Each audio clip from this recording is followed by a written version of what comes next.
Hey, what's going on, guys? Today we're going to be talking about the new experimental mode within Modern Warfare 3, and I've got a few things to put up about what everybody else is saying. So there's definitely going to be a group of people that like the idea of this mode, and there are people that will not. But the objective here is to look at what it's doing for the future of Call of Duty and for the community itself right now. Yesterday, Sledgehammer Games announced their new featured playlists, one of which being Terminal 24/7, another being Modern Warfare 2 Mosh Pit for some reason, and along with that, the experimental mode. Now, personally, I was ready to shit on them right off the bat. I still am, but I looked into some of the comments and into the replies and saw that there are some people that deserve a mode like this, and I'll get into more of that later, but it actually might be an okay thing to some degree. I'm more just worried about what they plan to do with this outside of community feedback. As of the launch of Modern Warfare 3, the community has just been extremely disheveled. I mean, people are just really upset right now in some areas, and some are really upset in other areas. And amidst all of this chaos, Sledgehammer Games has made a little bit of effort to respond to people, but their most recent post was the announcement of this new experimental playlist. So I'll take a quick moment to explain the experimental playlists. All it really is right now is just a mosh pit of different Call of Duty game modes with a red enemy outline. And I believe teammates have a blue outline. I'm not so sure. I wasn't paying attention while I was playing, but I do know there's a red outline to the enemy players. I don't know if it's adjustable on how bright you can make an outline. I don't know if that's something they're going to let players tamper with or not, but it is experimental, so they'll probably be tweaking it anyways as time goes on.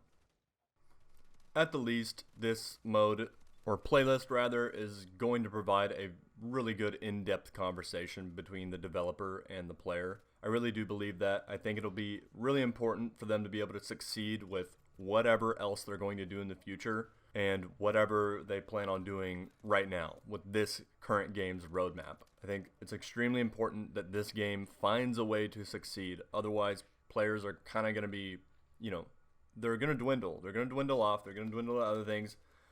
I mean, Activision is opening up a slot for Battlefield right now. For the next Battlefield title to come in, if it comes in before the next Call of Duty, I assume it might. There could be a problem for the Call of Duty community. Not so much the community, rather the developers and publisher and whatnot. If they can do something similar to that, it could really work out. I just don't know how much feedback they're actually going to be putting into it, rather releasing the illusion of new modes and experiments based on the community's feedback to get their attention. It might not even be based on our feedback. I say this because Battlefield was always kind of a similar, I don't want to say close every time, but similar competitor to Call of Duty throughout the years, and they're so similar right now. Call of Duty's engine right now is very similar to a Battlefield engine, and the gameplay is quite similar. Of course, they have their own key differences, but there's always been a push and pull between those two. And right now, Call of Duty needs to try new things out, like they are, and people are not happy about it. And everybody's got their own reason as to why they're not happy about it, but Battlefield is on the up right now. It was not at launch, and now it's on the up. It's a great looking game, great feeling game, and unfortunately they couldn't have that at launch, but for Call of Duty to be in a spot like where they are right now, they are opening up just a gap for players to say, well, I mean, that game is pretty much the same. It's finished right now, and so maybe I'd just rather play that, and then whatever else they come out with next could definitely take them onto that ship. But anyways, here are some of the things that people had to say about the new experimental mode. One of them in particular, Swifter, you guys might know him, he had this to say, and I actually thought that was quite introspective because I wasn't thinking about that. I was just thinking about new trend, new thing to do. Halo did it first. Ooh.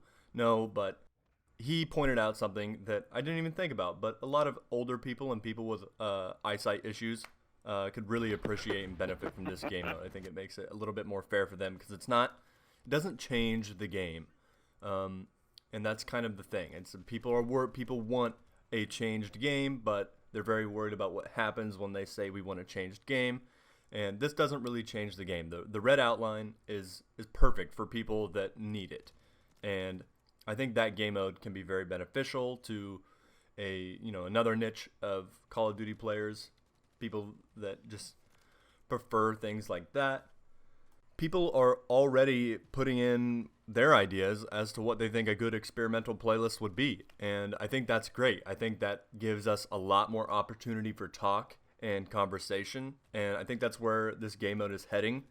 We just need to keep our heads up and hope that they really do listen to community feedback, because if not, you already know what to do. You kind of have to put the game down and put it away and do something else, play something else, because they're still getting their money, they're still getting their time.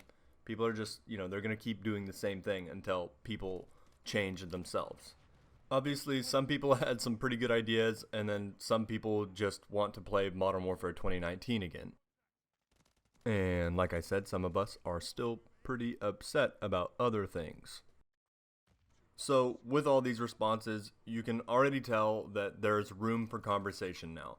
There wasn't exactly any. It was just, I hate this game, skill-based matchmaking sucks, and you guys suck, and I'm never playing this game again, I'm done. It was pretty much all that. I mean, I know that not everybody was saying that, but the loudest people were saying that. I think it's important that we give them a little bit of room and grace with this new experimental playlist, and not just shout out every single idea we have. We need to channel something. You need to, find a post of what somebody else says that you agree with, maybe stick on to that. I'm not saying you got to conform or anything. I'm just saying we need to not dilute the messenger box. We can't be, just stuffing stuff in there. They need to see what a lot of people are thinking about in categories, not just every single person's individual thought and little tweak. It doesn't work very well that way. And having a lot of people get together about, pick 3 things that I'm sure plenty of other people are talking about, and ride that wave for a little bit. We got to figure something out quickly. Alright guys, that's going to wrap it up for today. Let me know what you think in the comments about the new experimental playlist and what you think should be done with it. Have a good one, everybody. Life is a Planet.